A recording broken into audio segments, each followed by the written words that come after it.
ካብ ትግራይ ሆራይዘን ዝኽብር ሰላምታና ኣብ ዘለኹም ይብጻሕኩም ንሰዓት ዝበጽሕና ሓደሽቲ ምዕባለታትን ዋናዊ ዝርዝር ዜናታትን ክንነግረኩም ኢና ሰብስክራይብ ላይክ ሼር እንዳገበርኩም ዜናታትና ክሳብ መወዳእታ ተኸታተሉ ፈለማ ሰበር ዜና ተሰሚዑ ኣሎ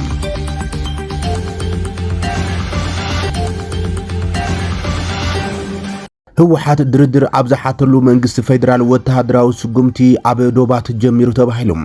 ብሽም ጽምዶ ጽዑቕ ወተሃደራዊ ንጥፈታት ዝግበረሎም ምዃኖም ዝገልጽ መንግስቲ ፌደራል ኣብ ዶባት ትግራይን ኤርትራን ከቢድ መጥቃዕቲ ኣየር ከም ዝፈጸመ ተገሊጸሎም ሎሚ ወጋሕታ ሰዓት 12 ፈረቓን 29 ጉንበት 2018 ዓመት ምረት ኣብ ዶባት ኤርትራን ትግራይን ካብ ዶባት 6 ኪሎ ሜትር ርሒቓ ኣብ ትርከብ ቁሸት ትግራይ ገምሃሎም ከባቢ ሸራሮ ከቢድ ደብዳብ ድሮን ተፈጺሞሎም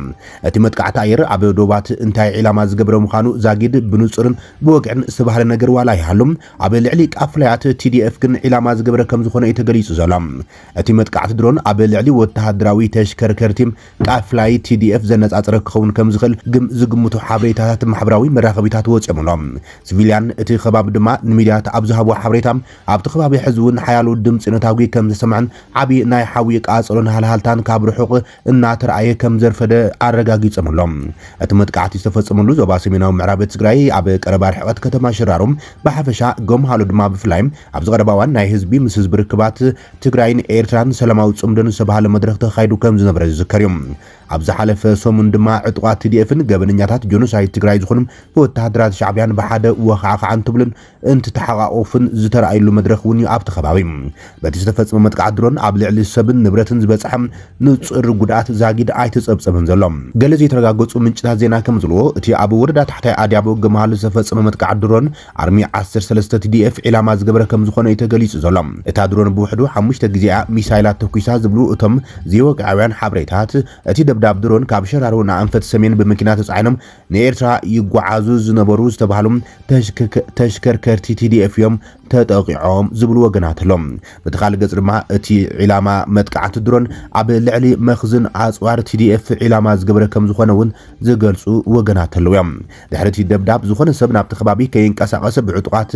TDF ተኸልኪሉ ከም ዘርፈደን መጠን እቲ ጉድኣት ብንጹር ክፈልጡ ከም ዘይከኣሉ ዝዛረቡ ኣብቲ ከባቢ ነቲ ቃጸሎ ብዓይኖም ዝረኣዩ ምንጭታት ካብ ሞት ዘምለጡ ዝተጎድኡ ተጋደልቲ ናብ ማእከላት ሕክምና ብተሽከርከርቲ ከም ዝተወሰዱ እውን የመሓቢሮም ዘሎም ቅድሚ 3 መዓልቲ ካብ ኣርሚ 13 ተጋደልቲ ሞባይል ክመረክቡ ተዳለው ከም ዝበሃሉ ባዕሎም ኣባላት TDF ብቴሌፎን ንመቅረቦም ዝዛረቡ ከም ዘሎም ዝጽሓፉ ወገናት ኣብ ማሕበራዊ መራኸቢታት ዘርጊሖም ተዓዚብና ኢና በዚ ድማ መኻይን ተዳልየን ከም ዝቐንያን እቲ ጉዕዞ ንኤርትራ ዘይኮነ ንሱዳን ከም ዝኾነ እዮም እናጽሓፉ ቀንዮም እቲ ጉዕዞ ድማ ብኤርትራ ቢልካ ናብ ሱዳን ንምስጋር ዝዓለመ ከም ዝኾነ እዮም እቶም ምንጭታት ዜና ዝገልጹም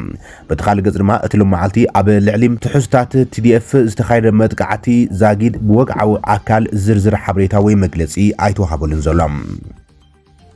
ቀዳማይ ሚኒስትር አብይ አህመድ ሓይልታት ጽምዶ በትሪ አጠንቂቆም መበል ሻብዓይ ምርጫ ኢትዮጵያ በዓወት ከም ዝወደ ዝገለጸ ቀዳማይ ሚኒስትር አብይ አህመድ ዝተፈላለዩ ተቋማት ሓይልታት ዕንቅፋት ክፈጥሩ ከም ዝፈተኑ ገሊጾም ቀዳማይ ሚኒስትር አብይ አህመድ ማሊ ኣብ ዘርግሖ መግለጺ ነቲ ኣብ ርእሲ ብዕጡቃት ዝተፈጸመ ቅትለትን ጽሃት ዜጋት ብምኹናን ዓሚቕ ሓዘን ከም ዝሰምዑ ገሊጾም እቲ መጥቃዕቲ በቶም ሸኔ ክብል ዝጸውዖም ዕጡቃት ተቋምቲ ሰራዊት ነጻነት ኦሮሞ ዝተፈጸመ ምዃኑን በጽሕፈት እቲ ቀዳማይ ሚኒስትር ጠቂሶም እቶም መጥቃዕታት ማለት ናይ ኢትዮጵያ ሃገራዊ ዕብየት ክዕንቅፉ ብዝህቅኑ ኣካላት ኣብ ክልል ኣምሓራ ብዝንቀሳቀሱ ናይ ውሽጢ ሃገር ተቋምቲ ጉጅለታት ከምኡ ናይቲ ሃገር ኩለንተናዊ ዕብየት ጽልኢ ዘለዎም ሓይልታት ወጻኢ ብጥምረት ዝተገበሩ እዮም ክብል እዩ መግለጺ ኣመልኪቶም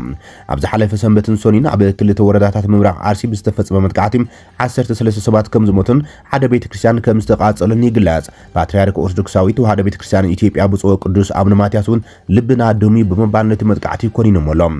ኣብ ኢትዮጵያ ክልተ ካብተን ብዙሕ ህዝቢ ዘለወን ክልላት ናይቲ ሃገር ኣምሓራን ኦሮሚያን ኣብ ዝቀረበ ዓመታት ብውሽጣዊ ኩናት ይሕቆና እዮም ዘሎም ኣብ ኣምሓራ ዘለዉ ዕጡቃት ፋኖን ኣብ ኦሮሚያ ዘለዉ ሰራዊት ነጻነት ኦሮሞን ንኣንጻር ሓይልታት መንግስቲ ምውጋቕ ዝቆጸሉ ኮይኖም እዚ ድማ ብኣሽሓ ዝቁጸሩ ሰላማውያን ሰባት ክሞቱን ካብ መረበቶም ክመዛበሉን ገይሮሎም ብተወሳኺ መግለጺ ቀዳማይ ሚኒስትር አብይ ሓይልታት ጥፍኣት ክብሉ ዝገለጾም ብሽም ዝተገልጹን ዘይተጠቀሱን ተቋምቲ ንመስርሕ ምርጫት ሃገር ንምትዕንቃፍ መስመራት መጓዓዝያ ብምዕጻውን ድብያታት ብምጽዋድ ከምኡን ኣብ ገለ ቦታታት ንጽል መጥቃዕታት ብምፍጻም ናይ ጥፍኣት እዳው ዘርጊሖም ኣይሰርሖም ክብል ይከይስዎም ብኻልእ ወገን እቶም ሓይልታት ጥፋት ምስ ባዕዳውያን ጽምዶ ዝብል ምትእሳር ብምፍጣር እኩይ ዕላምኦም ንምዕዋት ሰፊሕ ናይ ጥፋት ምድላዋት ክገብሩም ጸኒሖም እዮም ኢሎም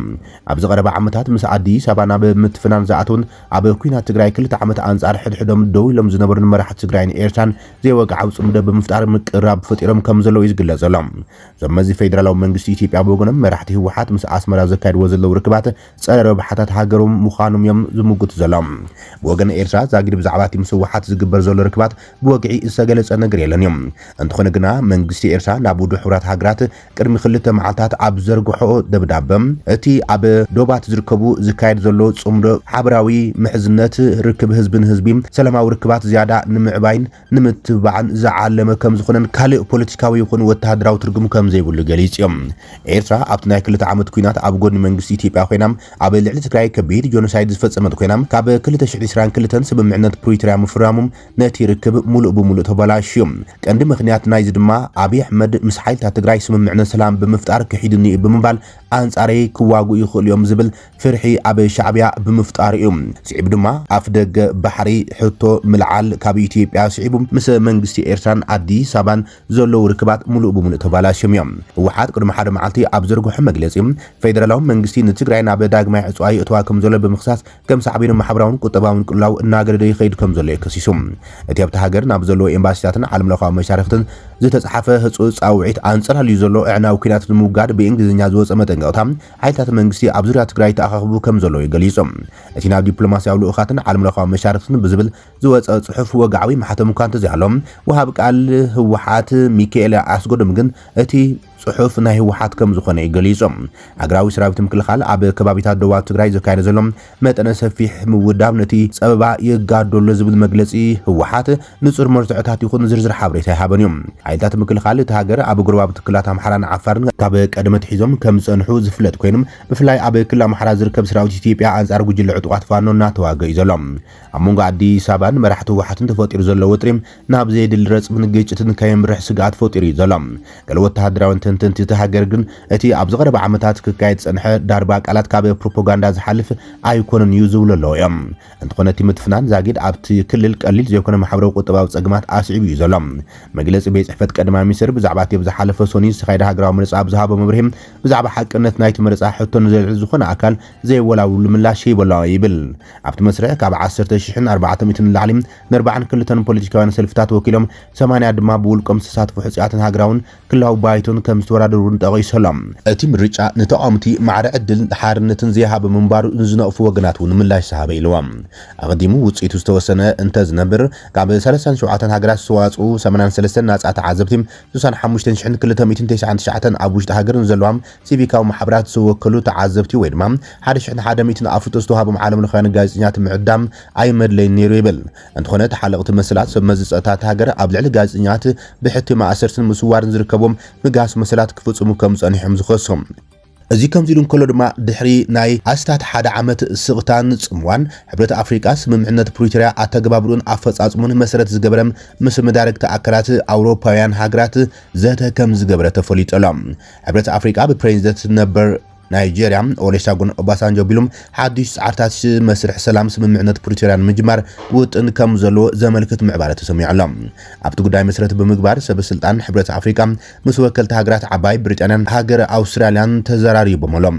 ኮሚሽን ፖለቲካዊ ጉዳያትን ሰላምን ድሕነትን ቤት ምክሪ ሕብረት ኣፍሪቃ ኣብ ማሕበራዊ ገጹ ኤክስ ኣብ ዘርግሖ ጽሑፍ ሰበስልጣን ፖለቲካዊ ጉዳያት ሰላምን ድሕነትን ሕብረት ኣፍሪቃ ምስ መሻርክቲ ሃገራት ኣውስትራልያን ዓባይ ብሪጣንያን ብምትሕባር ኣብ ቀጻሊ ስራሕቲ ተልእኾ ሰሙያ ጉጅለ ምክትታል ምርግጋጽን ምኽባርን ውዕሊ ፕሪቶሪያን ምትሕባር ኣብ ዘኽእሎም ጉዳይ ተዘራሪቦም ኢሎም ኣብ ዘካየድዎ ዘተ ድማ ብመሰረት ስምምዕነት ፕሪቶሪያ ዝተኣሸም ሰሙያ ጉጅለ ምክትታል ምርግጋጽን ምኽባርን ውዕሊ ፕሪቶሪያ ኣብ ዕማማቱ ትኹረት ብምግባር ሰላምን ምዕሳል ዘኽእሉ ስራሓቱ ደገፋት ንምጥንኻር ከም ዝሰርሕዮም ኣረጋጊጾም ዘሎም እቶም ኣካላት ኣብ ዘካየድዎ ዘተ ኩነታት ዲዲኣር ሰብኣዊ ረድኤት ከምኡን ብፕሬዚደንት ነበር ኦሉሴጉን ኦባሳንጆ ቢሉም ኣብ ዝጀማመር ሓድሽ ጻዕርታት ሽምግልና እውን መሰረት ገይሮም ሓሳባት ተለዋዊጦም ከም ዘለዎ ገሊጾሎም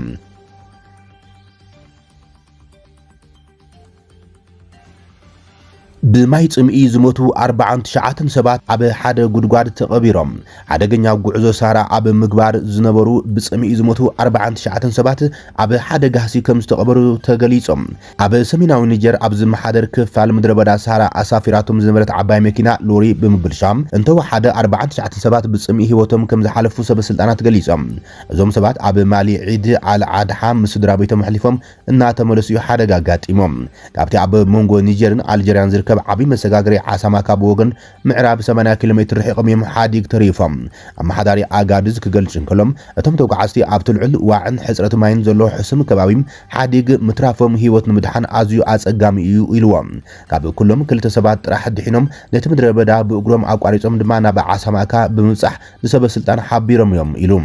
ሓላፊ ናይ ሓደ ዘይመንግስታዊ ውድብ ዝኾነ ቹ ዓዚዝን ቢቢሲ ኣብ ዝሃበ ቃል እዚ ንዓመታት ክንቃለሱ ጸናሕና ነገር ኢልዎም መራሕቲ መኻይን ተጓዓዝን ኣብ ንጥፈታት ስደት ኢድን ዘሎም ኩሎም ሰባትን ነቲ ምድረ በዳ ኣብ ምስጋር ዘጋጥሞም ሓደጋታት ክነስተምሮም ጸኒሕና እዚ ናይ ቀረባ ግዜ ፍጻመ ፍሉይ ኣይኮነን ብሓፈሻ ከምዚኣቶም ዝኣመሰሉ ፍጻመታት ናብ ሊብያ ወይ ናይጀርያ ኣብ ዝወስዱ መንገድታት ነስተውዕሎም ኢና ክብል ተዛሪቡ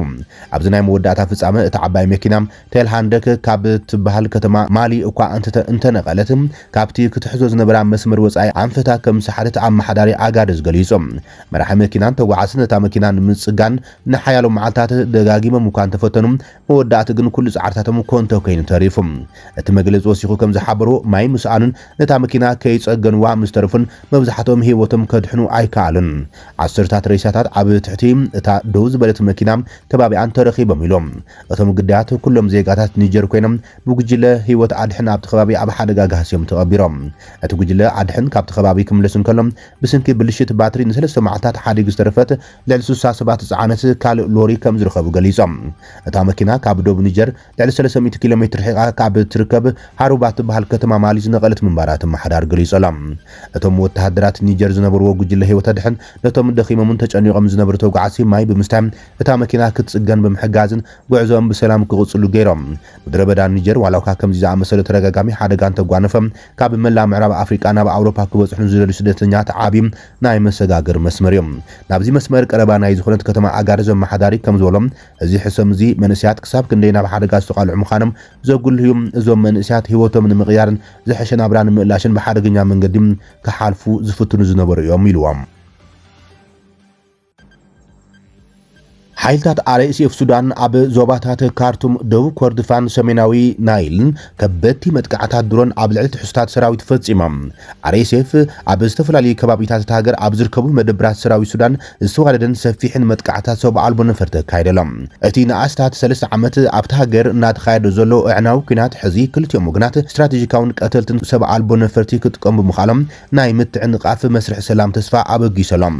ሓይልታት ቁልጡፍ ሃብቲ ደገፍ ወይ ድማ RSF ኣብ ወታደራዊ معسكرات أبو جبايهم دو كردفان أبد قادو إثيوبيا بولنايل كمون رئيس كتما بولنايل دمشق ذكر زلو كبير متقعت نفرتي أكل نايزي حدش استراتيجي كويناتي تباهلهم فلاي عطو جنبار سمياو أباي مسزباو منقصاص حرن السودان سمين SPLMN بموحد مس إثيوبيا اتداو استراتيجيكاو كتما كرمك بمحاز نتقلو لاو صتا زياده أغاري دو يزلم بخال وغن دما نتمتقعتي نممكات زفتن سراوي السودان أبلعلي كتما كارتوم أمدرومان تحنبب زنبر سبع ألبو نفرتي RSF كم زود غليص سلام نبرتي تخباب دما دحر فرق ليتون عاوز بل فنجرا كم سمع مسكرم نزي ناي بوزح جنبارات متقعتات ملاش نماب سبع ألبو نفرت منغستي اب سمين كردفان ابزركو علامات عطوقات كبيد ناي حنا مفداي متقعتات كم زكايدات غليص سلام ازي ناغر زخي زلو متقعت سبع ألبو نفرتي نسلام سودان زياده يحرن هيو زيغات دما اب حادغا يودغني سلام